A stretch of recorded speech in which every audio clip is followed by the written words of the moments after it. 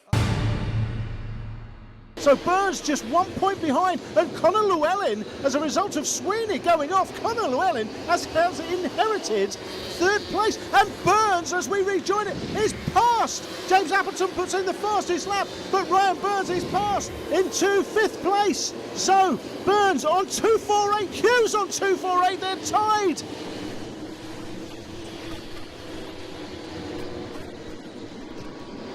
We knew it was going to be good, Ben, but what drama this is. Oh, Burn up the inside. He is, but Hughes has got him back. Hughes has got Byrne back, Joe Byrne that is, down the inside. So Hughes back into the lead. He is tied on points currently as things stand, but he's had 2 wins earlier in the season, which would give Hughes the title. But as he come down Rogerson's, has he lost it? He has! Oh, Hughes has lost it going through the left-hander on the last corner. It's Burns that's back into the championship lead. He's still there in his 4th place. Alban takes the win, Appleton just 2nd. It's a drag race to the line. Hughes and Byrne. Hughes! Oh, by 1,000th of a second on the line. Hughes has taken the win. He's beaten Byrne on the line. Here comes Ryan Burns. Car number 2. Burns thinks he's won the championship. He's going to be disappointed when he sees the result sheet. What a finish! Well, if that was number 2, what was number 1? Well, it was truly amazing. It was the West of Scotland Kart Club O-Plate meeting several years ago for Iami Cadet, and featured the man that's just won the Junior European Karting Championships in 2017. That's Johnny Edgar. Enjoy this one. For the lead. Sweet, sweet, sweet. That was lovely. Cian Jewis makes the move. 1 lap to go. Straight away on the defensive there, Jake. Last lap. Here we go. I think we're in for a battle royale here because Cian Jewis has hit the front for the first time. Wood is angry. He wants to get him back again. Round the outside. He tries in the hairpin. He can't get him there. Alex McDade hanging on to Johnny Edgar in 3rd position and 4th place. They've actually caught up with these two a little bit more, but I still think the gap is too big. Defensive line by Jewis, and defensive again into the hairpin. He's giving Wood nothing to the line here. Jewis He's holds going him up. Defensive all the way. Oh, they're getting close, these two. They are. McDade is suddenly amazing. Found a second win there. Jewis defends Wood, and now it's 4 abreast here. This is magnificent. McDade makes the move on the inside. Oh, contact! Contact! 3 of them got together. Edgar's done it. Johnny Edgar's won the British Open. Won the title in the last corner. Absolutely unbelievable. They come together. The top 3 have taken each other out of this race with a last lap maneuver at the final turn. Let's look at it again. McDade makes the move on Wood. Wood says, no way, Sunshine. You are not getting through. Bang. And Jewis gets caught up in it. Edgar says, cheers very much indeed. We've got 4 camera angles on this. This one doesn't tell us very much. I think the next one is probably the best angle off the ABR Roofing cherry picker. Here we go. This is the camera angle that says it all. Now, that's where the contact's made, and you've got to feel... Jewis is blameless. Jewis is absolutely blameless. You've got to feel sorry for Cian Jewis. But he Johnny had that one. Edgar, He had that race won, in my opinion. And up the inside comes McDade. He makes the move. Banzai on the inside. Look at the difference that an angle makes. He looks a lot further up the inside than I think he actually was from that angle. But that's because of the position of that camera. Absolutely. And here Johnny comes Edgar for the win. Over the line, thinking Christmas has come early. Goodness. Johnny Edgar wins it. Owen Byatt is second from Teddy Wilson. Join us for more next time. Thanks for watching. Please like, comment, share and subscribe. We'll see you again soon.